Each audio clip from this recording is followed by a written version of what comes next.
Olá, seja bem-vindo ao Cortes na Medida, um oferecimento Vanity Shop, a loja online que traz autenticidade e estilo nas suas peças. Aproveite para agarrar o QR Code ao lado e tenha 10% de desconto na primeira compra.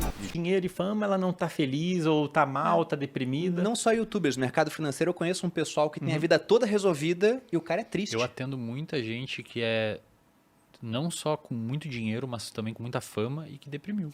Muito comum chegar na minha clínica para eu atender, porque o pessoal acaba me conhecendo nos podcasts e vem me procurar.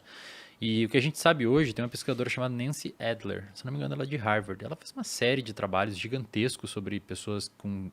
Na verdade, quando você vai estudar dinheiro e saúde mental, você não necessariamente olha para o dinheiro, você olha para uma coisa que chamam de status socioeconômico, que é basicamente um conjunto de coisas que o dinheiro pode te fornecer.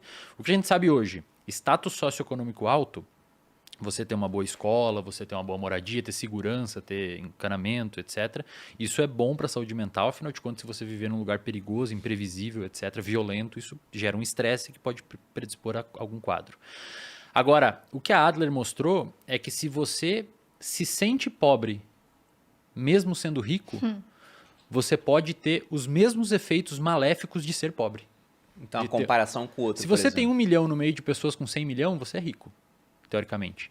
Mas se você se sentir pobre, por conta da comparação, você pode ter os mesmos efeitos fisiológicos e psicológicos de uma pessoa com baixo status socioeconômico. E o inverso é verdadeiro também. E o inverso, exatamente. Se você tiver, se sentir rico, né? Se você se sentir bem, se um bem-estar subjetivo alto, realizado, cara, você gera aquela sensação no seu corpo responde aquilo. E apoio social, mesma coisa, né? Apoio você social. pode ter 1 milhão de seguidores e um monte de fã. Se você se sente sozinho, você vai ter um efeito... O seu cérebro está entendendo que você está sozinho.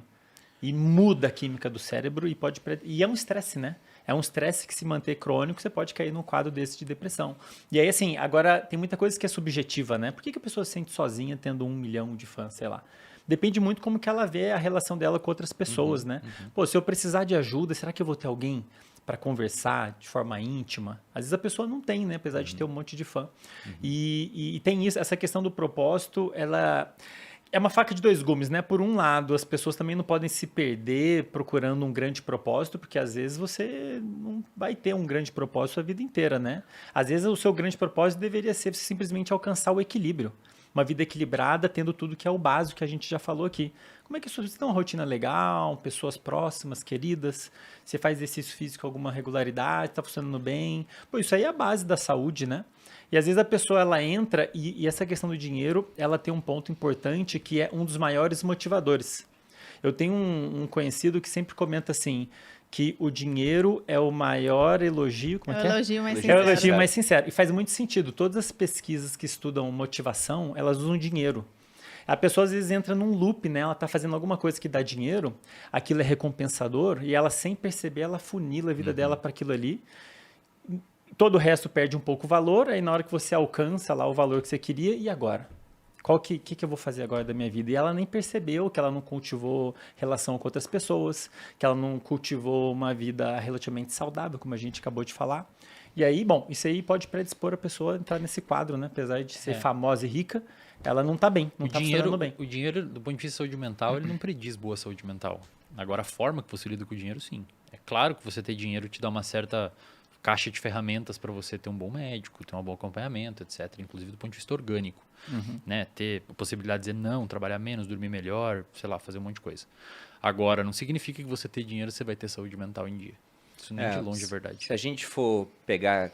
É que era um objetivo mais subjetivo, assim. Tem um estudo do Daniel Kahneman, que ele ganhou um prêmio Nobel pela pesquisa dele em finanças comportamentais, onde ele queria encontrar até que quantia o dinheiro traria mais felicidade. E aí felicidade é subjetivo. Né? É legal O que é felicidade? Depende de uma pessoa para outra. Mas ele fez a pesquisa nos Estados Unidos e ele chegou à conclusão que $1 a mais era mais felicidade até, na época, um patamar de $75 mil. Depois ele via que a curva... Por ano. Depois ele via que a curva ela se estabilizava e cada dólar gerava só pequenos ganhos marginais decrescentes, cada vez menores até um ponto que não tinha mais ganho. E alguns falaram que a curva tenderia a se inverter até a partir de uma certa quantia, porque traz mais preocupação. Porque uma coisa é, você tem dinheiro, você pode morar num local melhor, e ter menos preocupação com segurança. Mas depois de um certo patamar, por ter muito dinheiro, você passa a ter mais preocupação com segurança, por exemplo. Então eles falavam que poderia ser negativo no final das contas.